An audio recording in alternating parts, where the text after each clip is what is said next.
Esta semana, a vice-presidente dos Estados Unidos arrecadou milhões de dólares para seu futuro político dentro da casa de um homem cujo dinheiro ajudou a construir o império de desinformação de Tucker Carlson. Tudo isso sentada a menos de 1 metro de uma agente registrada do Catar. Bem-vindos de volta ao Axis of Truth. Eu sou Emily Schrader e no dia 19 de agosto, a vice-presidente J.D. Vance realizou uma arrecadação de fundos na casa em Southampton do empresário paquistanês-iraniano Omid Malak. Foram arrecadados mais de 5 milhões de dólares para o RNC, de cerca de 35 pessoas, com lugares chegando a custar até $250 mil. Mas essa não é a primeira vez que Vance aceita dinheiro de Malak. Malak também organizou uma arrecadação de fundos nos Hamptons para Vance em 2024. E Malak não é apenas um doador. Ele também é o presidente da 1789 Capital, a empresa que fundou com Rebecca Mercer e Chris Buskirk, que mais tarde trouxe Donald Trump Jr. para a equipe. Como sócio, que também liderou um investimento de 15 milhões de dólares em 2023 para lançar a empresa de mídia de Tucker Carlson. Pouco depois desse investimento ser feito, isso foi o que aconteceu com o programa de Tucker Carlson. Registros do FARA apresentados ao Departamento de Justiça mostram que uma empresa chamada Luminate Advisors recebia $180 mil por mês da Embaixada do Catar em Washington para organizar aparições na mídia para o Catar. Em março de 2025, a Luminate facilitou uma conversa amigável entre Carlson e o primeiro-ministro do Catar. O próprio registro descreveu o objetivo como defender o primeiro-ministro contra críticas por querer parar uma guerra com a República Islâmica. A entrevista alcançou 6 milhões de visualizações em poucas horas, mas Carlson sempre afirmou que nunca recebeu um centavo de nenhum país estrangeiro, enquanto ele delira obsessivamente sobre Israel e os judeus e propaga conspirações e fanatismo pró-irmãos muçulmanos. Na verdade, exaltando algumas das piores ditaduras do mundo, claro, tudo isso enquanto finge colocar a América em primeiro lugar. Agora, é verdade que os registros do FARA não dizem que Carlson foi pago diretamente. Diz que um agente registrado do Catar pagou centenas de milhares de dólares por mês para colocar o primeiro-ministro do Catar diante da audiência de Carlson, nos termos do Catar, defendendo a posição do Catar sobre o Irã. Foi isso que aconteceu, porque isso é muito melhor, sabe? De qualquer forma, desde que esse investimento aconteceu, a plataforma de Carlson tem consistentemente defendido que o regime islâmico do Irã não seja responsabilizado realmente por nada e se tornou fortemente hostil em relação a Israel. Ele também deu ouvidos de forma complacente ao Catar, à Irmandade Muçulmana e até mesmo ao islamismo político como um todo, algo que francamente não merece. Agora, veja quem mais tem recebido dinheiro do Catar enquanto circula por essa mesma rede. Garrett Venturi, que também participou do evento de arrecadação de fundos para J.D. Vance em 19 de agosto e é um ex-sócio comercial do próprio Malik. Venturi comanda uma empresa chamada GRV Strategies, e registros do FARA mostram que o Catar paga a ele $80 mil por mês para inserção na mídia. Agora, esses registros mostram a GRV sugerindo matérias para veículos conservadores. E em pelo menos 2 casos documentados, a cobertura favorável veio em poucos dias, com matérias positivas tanto na Fox News quanto no New York Post. Muito antes de ele se registrar como agente estrangeiro para o Catar, Venturi foi descrito na imprensa como representante de Omid Malik, e os dois até abriram um negócio juntos, financiando um veículo conservador chamado The Washington Reporter. Agora, Venturi se afastou desse veículo, o próprio veículo dele com Malik, só depois que ele se registrou como agente do Catar, citando o óbvio conflito de interesses.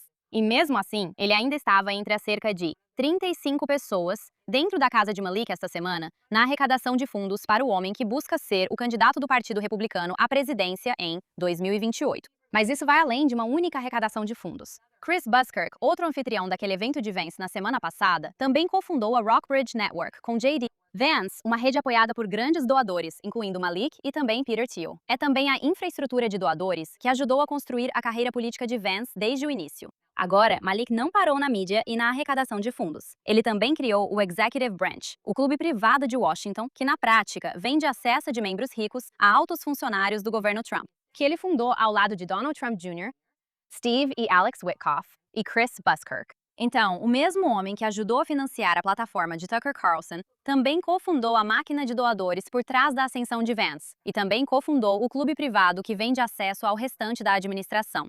São 3 pontos de pressão distintos sobre a atual administração da Casa Branca, todos conectados às mesmas pessoas que têm ligações preocupantes com o Catar. Além desse fato, há um padrão documentado de valores hostis, antissemitas e, francamente, anti-americanos, vindo dos projetos com os quais ele continua afiliado de uma forma ou de outra. Agora, isso não prova que Malik seja responsável, mas certamente justifica uma investigação mais aprofundada sobre influência estrangeira, especialmente considerando o padrão que vemos vindo do Catar. Antes da eleição de 2024, apenas cerca de 10% da divulgação midiática registrada do Catar era direcionada a veículos conservadores, mas depois que Trump venceu, esse número saltou para mais da metade. O Catar tomou uma decisão deliberada de redirecionar sua operação de influência para a direita americana. E fez isso exatamente através do mesmo ecossistema que Omid Malik financia e do qual J.D. Vance certamente vai depender para seu futuro político. Coincidência? Difícil esquecer que Omid Malik também participou repetidas vezes do Fórum de Doha, mais recentemente ao lado de Neil Patel, o diretor executivo da Tucker Carlson Network, e do ex-ministro das Relações Exteriores do regime islâmico, Jalal Zarif, e até mesmo de Trita Parsi, da República Islâmica. Agora, o fato de esses mesmos nomes aparecerem repetidamente nos círculos do governo do Catar, que promovem abertamente os interesses da Irmandade Muçulmana,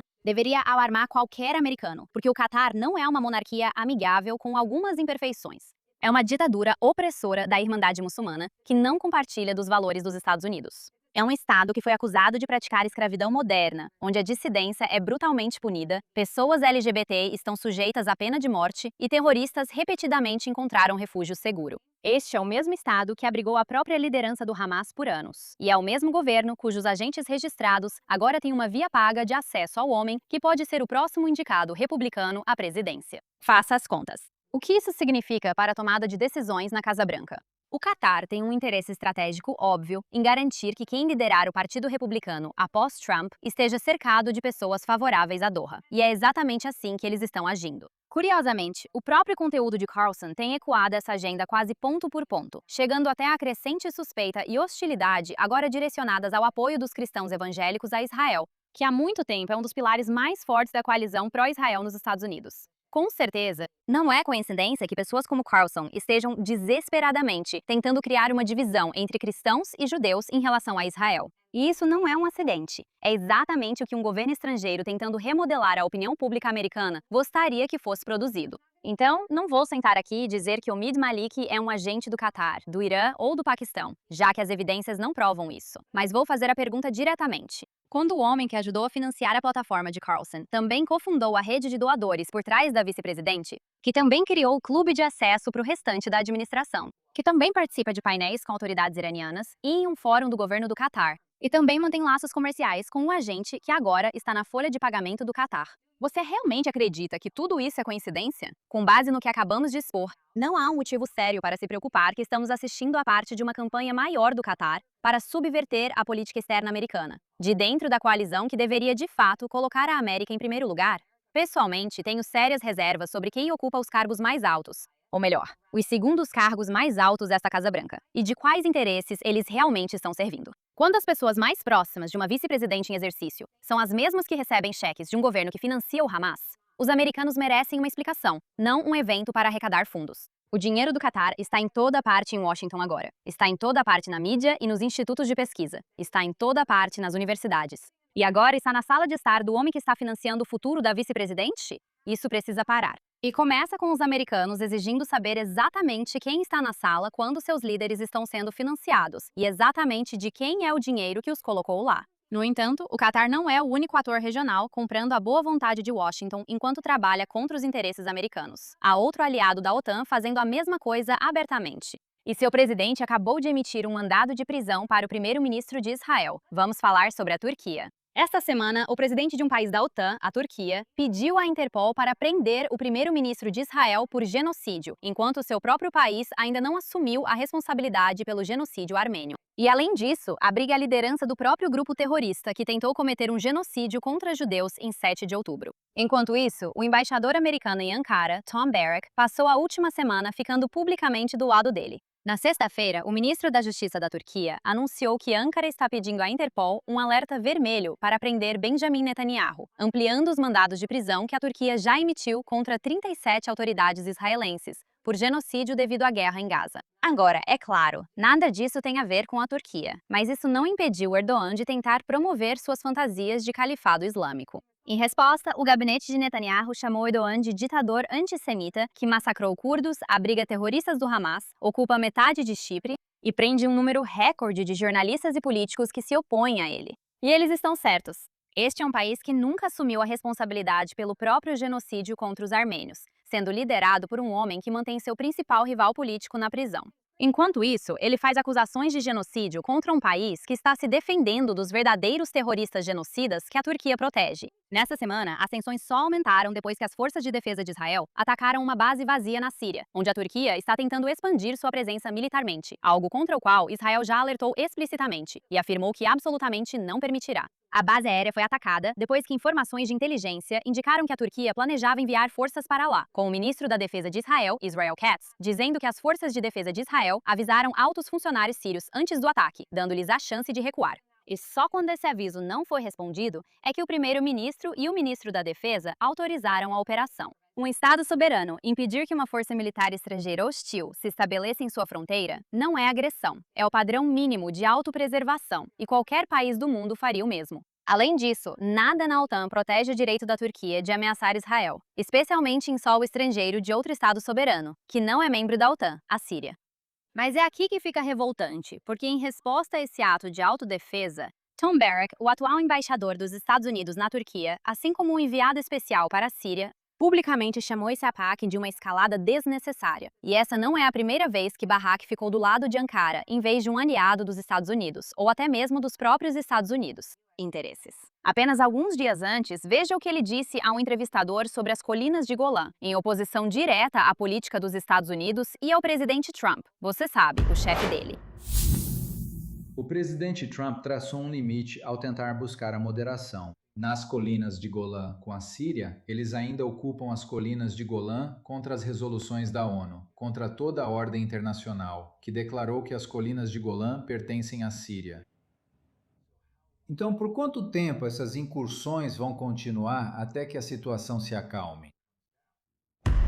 Agora, em 2019, o presidente Trump assinou uma proclamação formal reconhecendo a soberania israelense sobre as colinas de Golã. Essa é a política americana assinada pelo presidente a quem Barrack serve. Mesmo assim, Barrack foi à televisão e contradisse isso para agradar aos governos sírio e turco que ele está tentando conquistar. Sério? Infelizmente, esse é um padrão para Barrack. Ele tem sido uma das vozes mais ativas em Washington, pressionando para colocar a Turquia de volta no programa F-35, o mesmo programa do qual a Turquia foi expulsa em 2019, por comprar o sistema de mísseis russo S-400, um sistema que permitiria a Moscou estudar a assinatura de radar do próprio caça furtivo dos Estados Unidos. Ele chamou o fato de Trump aceitar a Turquia de volta nesse programa de um momento decisivo, como se recompensar um país que ainda não quer abrir mão do sistema russo fosse algo a ser comemorado. Várias vezes, Barrack parece priorizar os interesses do regime turco em vez dos próprios interesses dos Estados Unidos. Então, para quem exatamente Tom Barrack está realmente trabalhando? Porque não parece ser para os Estados Unidos. Mas eu também quero falar sobre o que Erdogan está realmente construindo, porque o mandado de prisão é uma distração da verdadeira história aqui. A Turquia se tornou a sede operacional do Hamas.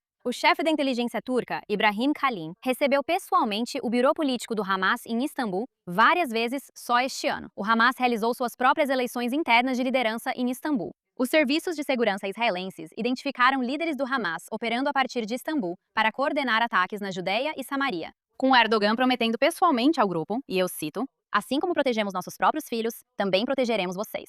O Departamento do Tesouro dos Estados Unidos sancionou várias instituições de caridade turcas e entidades de fachada do Hamas. E, só neste mês, promotores federais prenderam uma diretora de uma instituição de caridade baseada na Turquia, por canalizar dinheiro para o grupo. Este não é apenas um aliado da OTAN, com uma relação complicada com um grupo terrorista designado. É um aliado nativo que está ativamente servindo como sua sede. Mas o Hamas é apenas a parte visível aqui. O próprio ministro do Interior de Erdogan disse em voz alta que espera um dia servir como governador de Jerusalém. O próprio Erdogan se apresentou aos líderes árabes como o legítimo herdeiro dos sultões otomanos. Organizações sem fins lucrativos turcas, operando sob a própria lei de sociedades beneficentes de Ankara, foram identificadas como centros de financiamento para a Irmandade Muçulmana em toda a região. Este é um projeto deliberado e documentado para reconstruir a dominação turca sobre o antigo mundo otomano, sob a bandeira do islamismo político. E Israel é apenas um país que está no caminho disso. Então, se a Turquia é claramente um ator desestabilizador, e eles estão cada vez mais assim a cada novo dia, se eles estão fora desse programa F-35 há 6 anos porque não querem abrir mão de um sistema de mísseis russo, se é o único membro da OTAN que nunca sancionou a Rússia por causa da Ucrânia, se ocupa militarmente metade de Chipre e faz isso há 50 anos, se prende mais jornalistas do que quase qualquer outro país do mundo, e se o seu presidente atual está emitindo mandados de prisão para o líder do aliado mais próximo dos Estados Unidos no Oriente Médio, enquanto recebe o grupo que massacrou seus cidadãos, por que eles ainda estão na OTAN? Como está hoje, não existe um mecanismo formal no Tratado da OTAN para expulsar um membro, mas a Turquia é um argumento para criar um, e rapidamente. Uma aliança que não pode remover um membro que abriga ativamente um grupo terrorista designado não é uma aliança séria. A Turquia deveria ser expulsa da OTAN, ponto final. Para fechar esse ciclo, o Catar e a Turquia não são concorrentes nesse esforço para minar os Estados Unidos e seus aliados. Eles são parceiros. Ambos os governos financiam, abrigam e legitimam as mesmas redes islamistas. Ambos têm cortejado o mesmo círculo de autoridades e figuras da mídia americanas, e ambos estão obtendo resultados. Quando você olha para esta Casa Branca e vê uma rede de doadores altamente suspeita, ligada à vice-presidente e uma embaixadora em Ankara, priorizando a política turca em vez da americana, você não está vendo duas histórias separadas. Você está vendo uma campanha coordenada para desmoralizar os Estados Unidos enquanto coloca a culpa em outros.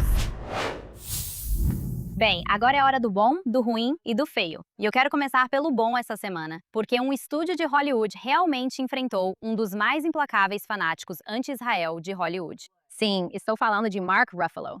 Agora, para contextualizar, deixa eu explicar quem é realmente Mark Ruffalo, porque não se trata de alguém que fez um comentário impensado que está sendo distorcido. Ele é um lunático completamente obcecado por judeus. 6 anos atrás, Mark Ruffalo estava chamando Israel de estado de apartheid. Em 2021, ele chegou a acusar Israel de cometer genocídio, já provando que ele não faz ideia do que essa palavra realmente significa. Enquanto isso, após 7 de outubro, enquanto os corpos de 1.200 israelenses assassinados ainda estavam sendo identificados, Mark Ruffalo já estava publicando petições retratando o conflito como assassinato de crianças por Israel. Quando 4 reféns foram resgatados do cativeiro do Hamas, Mark Ruffalo nem sequer conseguiu chamar isso de resgate. Ele chamou de libertação, como se o Hamas tivesse feito um favor a eles por bondade. Quando 6 reféns, incluindo o cidadão americano Hersh Goldberg Pauline, foram encontrados executados por seus captores, a resposta de Mark Ruffalo foi culpar o apoio americano a Israel, uma publicação tão indefensável que ele mesmo acabou apagando. Então, no ano passado, Mark Ruffalo voltou a chamar essa situação de genocídio e assinou um compromisso formal de boicotar completamente as instituições cinematográficas israelenses, porque, aparentemente, elas seriam responsáveis. Mas colaborar com instituições iranianas não é problema, né, Mark? Esta semana, Mark usou essa mesma lógica, ou a falta dela, e a aplicou a uma fusão corporativa, acusando a família judia americana Ellison de alimentar, abre aspas, algumas das forças mais destrutivas e desumanas do mundo. Por causa da tecnologia da Oracle apoiando Israel depois de 7 de outubro? Agora, toda a acusação dele se baseia em um vídeo que voltou a circular de uma executiva da Oracle, Safra Catz, de 2024, onde ela diz que há algumas coisas que a Oracle fez para o exército de Israel que ela, abre aspas, não pode realmente comentar. E que a empresa tem algumas tecnologias profundamente assustadoras que disponibilizou. Agora, ela nunca disse o que é isso. Ninguém fora da Oracle e do governo israelense sabe ao que ela está se referindo. Mas Ruffalo pegou uma executiva sendo deliberadamente vaga e transformou isso em uma acusação direta de genocídio e apartheid contra uma família americana, só porque eles são judeus, sem um único fato específico para sustentar isso. Mas dessa vez, a Paramount não deixou ele sair impune. Uma porta-voz veio a público e disse que a empresa está muito preocupada. Quando tropos antissemitas são invocados, supostamente em nome de uma disputa comercial, e que palavras como genocídio ou apartheid aplicadas a uma transação corporativa vão longe demais. Isso banaliza o sofrimento real que essas palavras deveriam descrever. E isso também se encaixa em um padrão para Paramount, só que no sentido oposto. Quando quase 4.000 figuras de Hollywood assinaram aquele mesmo compromisso de boicote que Mark Ruffalo assinou, a Paramount foi o primeiro grande estúdio a rejeitar publicamente, dizendo: silenciar artistas criativos individuais com base em sua nacionalidade não promove uma melhor compreensão nem avança a causa da paz. Não deveria ser tão raro uma empresa chamar o antissemitismo pelo que ele é, em vez de deixar uma pessoa famosa meio que disfarçá-lo com a desculpa de uma disputa comercial. Mas considerando tudo que falamos hoje, acho que vale a pena destacar quando alguém acerta. E a Paramount definitivamente acertou dessa vez. E agora vem a notícia ruim, que aconteceu bem aqui na cidade de Nova York. Esta semana, o FBI prendeu Jessica Bowie, de 35 anos, de Albany, por planejar explodir o Capitólio do estado de Nova York enquanto os legisladores estavam lá dentro. Agora, Bowie se converteu ao Islã há 5 anos. Ela adotou o nome Aisha Saif e se radicalizou online, jurando lealdade ao ISIS por meio de várias gravações de áudio, tanto em inglês quanto em árabe.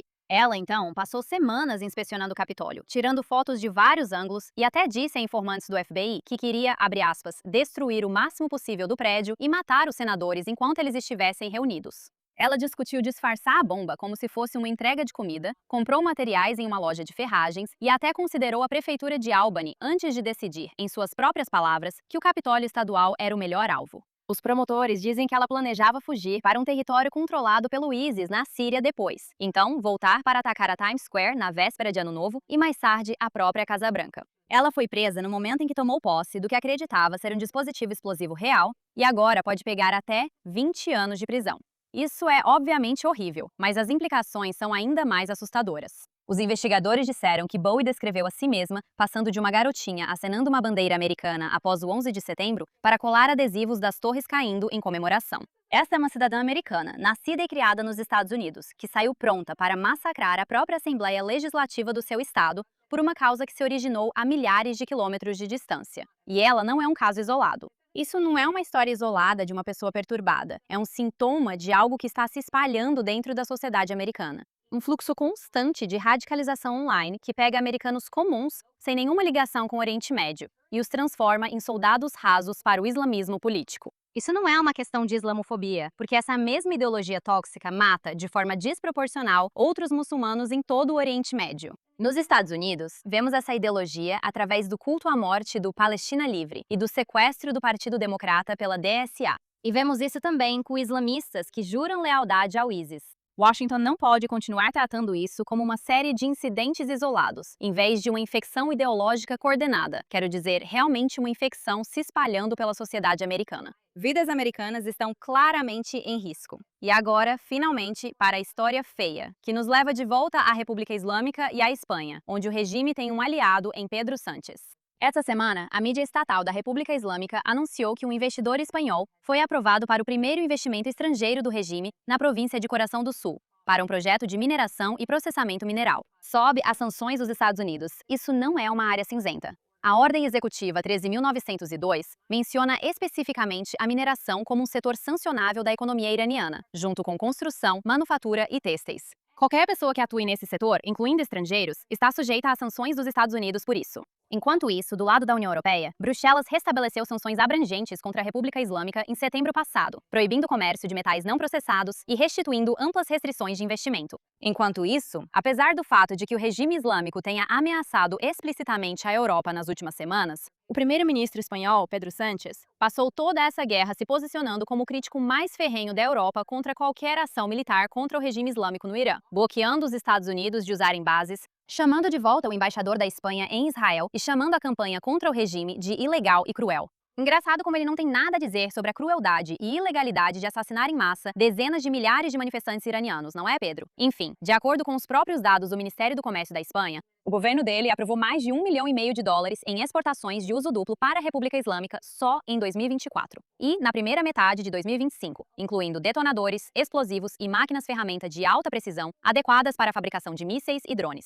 com quase 70% desse valor indo diretamente para empresas ligadas ao Estado. Desde que Sánchez assumiu o cargo em 2018, as exportações espanholas relacionadas à defesa para o regime já somam quase US$ 200 milhões no total. Então, enquanto Sánchez vai à TV dizendo não à guerra, o próprio governo dele está basicamente ajudando o regime islâmico a travar uma guerra. É isso que é uma política externa autodestrutiva. Você não pode reivindicar superioridade moral contra uma guerra enquanto fornece peças de mísseis para um regime que a iniciou. E não é um governo neutro que Sánchez está apoiando. É o mesmo regime islâmico que massacrou dezenas de milhares de manifestantes só neste ano e ainda está executando quase diariamente aqueles que foram presos. Para um Estado-membro da União Europeia estar silenciosamente armando de forma eficaz o complexo militar industrial de um regime que comete assassinatos em massa contra seu próprio povo, enquanto esse mesmo Estado-membro dá lições ao mundo sobre direitos humanos, é uma traição aos princípios sobre os quais a União Europeia afirma ter sido construída. Se Bruxelas realmente acredita nas sanções que voltou a impor, deveria começar perguntando por que um dos seus próprios Estados-membros é quem está as violando. Talvez a Espanha seja o próximo país que precise ser sancionado.